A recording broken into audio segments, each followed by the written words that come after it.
Hello everyone, good morning. তো সবাই কেমন আছো? আশা করি তোমরা ভালো আছো। আমরা মোটামুটি বেশ ভালোই আছি।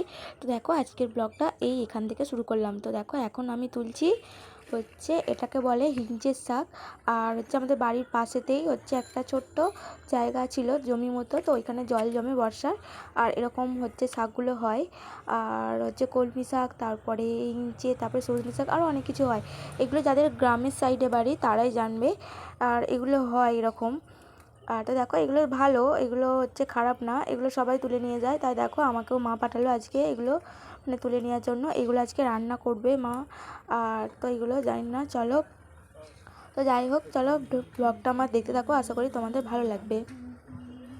আর দেখো এখানে আমার অনেক কটাই তোলা হয়ে গেছে। আর দেখতেই পাচ্ছ, ওদিকে দেখতে পাচ্ছ পানাতে একদম ভর্তি। তো আমি উল্টেই যাচ্ছিলাম কারণ এখানটায় অল্প একটু কাদা ছিল। আর তো দেখো এখানটা পুরোটাই পানাতে ভর্তি, পুরো সবুজ, কত সুন্দর লাগছে দেখতে, তাই না? আর তো চলো, এগুলো আমার কটা তোলা হয়ে গেছে। তো তুলে বাড়ি গিয়ে তোমার সঙ্গে আবার কথা হচ্ছে।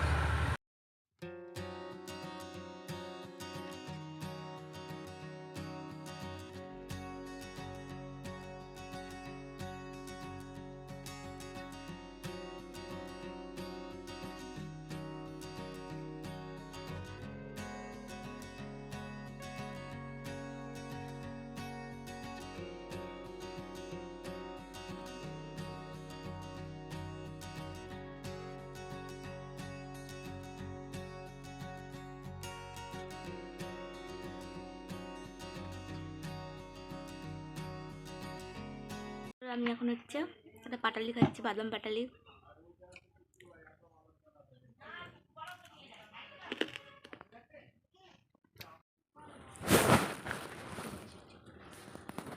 বন্ধুরা, আমার মা এখন রান্না বান্না বসিয়ে দিয়েছে।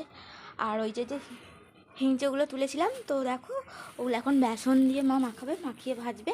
আর এখানে এনেছি আমি হচ্ছে মাছ, বড় মা মাছ দিয়েছে দেখো।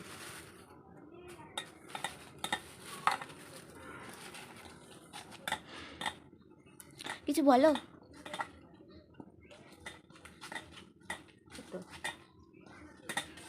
হচ্ছে আমার স্নান করা হয়ে গেছে, আর আপনার জন্য যাচ্ছি।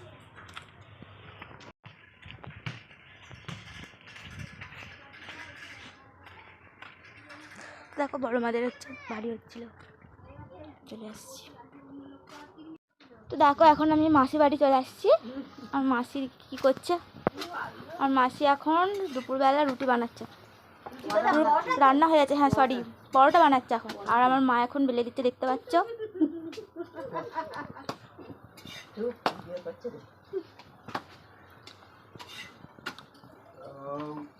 তোমাদের রান্না হয় না?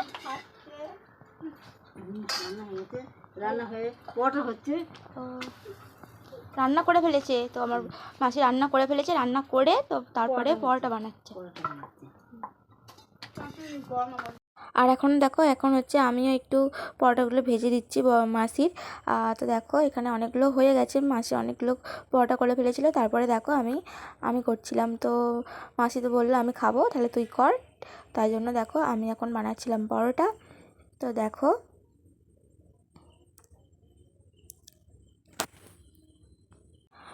বন্ধুরা, এখন হচ্ছে আমি মানে বসেছি পরোটাগুলো ভাজতে। আর মাসি খাচ্ছিল হচ্ছে ভাত। তো বললো যে আমি বললাম যে আমি করব আজকে।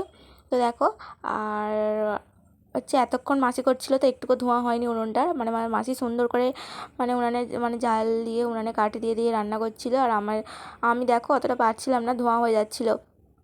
তো যাই হোক, আর হচ্ছে অতটা অভ্যাস নেই, আস্তে আস্তে হচ্ছে আমিও পেরে যাব হয়তো। আর তো যাই হোক, দেখো এখন হচ্ছে ওই জন্য ধোঁয়া হচ্ছিলো। আর দেখো তারপরে আমি পরোটাগুলো আস্তে আস্তে ভাজছিলাম আর কি।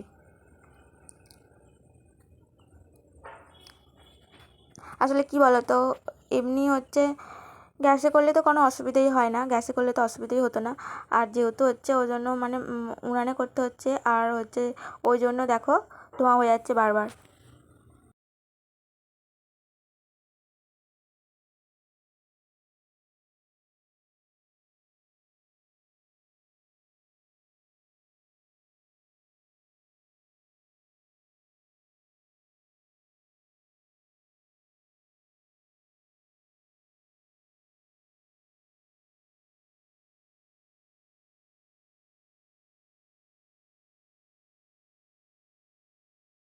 এখন পরোটাগুলো এখন মানে শুকনো নয়, সরি, ঠান্ডা করতে দেওয়া হচ্ছে। এগুলো একটু পরেই মানে ঠান্ডা হয়ে গেলে এগুলো হটপটে রেখে দেওয়া হবে।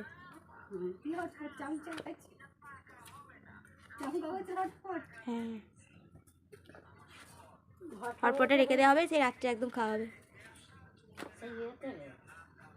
তো দেখো বন্ধুরা, এখন হচ্ছে মাসিদের বাড়ি থেকে চলে আসলাম, আর এসে দেখো এই যে এগুলো আমি তো তুলেছিলাম, তো হিংচের বড়া করেছে মা। আর তো তারপরে দেখো এই যে মাংস নয়, সরি, ওটা মাংসর মতোই লাগছিল আর কি, মাছের ঝাল। তো মাছের কারিটাকে মা মাংসর মতো করে সুন্দর করে রান্না করেছিল। তো চলো, এখানে করেছি লাউ শাক। তো আমরা হচ্ছে এখন খাওয়া দাওয়া করে নেব। তো বন্ধুরা, এই হলো আজকের মেনু আমাদের দুপুরের। তো বন্ধুরা, তোমাদের ব্লগটা কীরকম লাগলো অবশ্যই কমেন্ট করে জানিও। তো ভালো লাগলে অবশ্যই লাইক করো। তো চলো, আজকের মতো ব্লগটা আমাকে এখানেই শেষ করতে হচ্ছে। দেখা হচ্ছে অন্য কোনো ব্লগে। ততক্ষণ তোমরা সুস্থ থেকো, ভালো থেকো। তো বন্ধুরা, টাটা।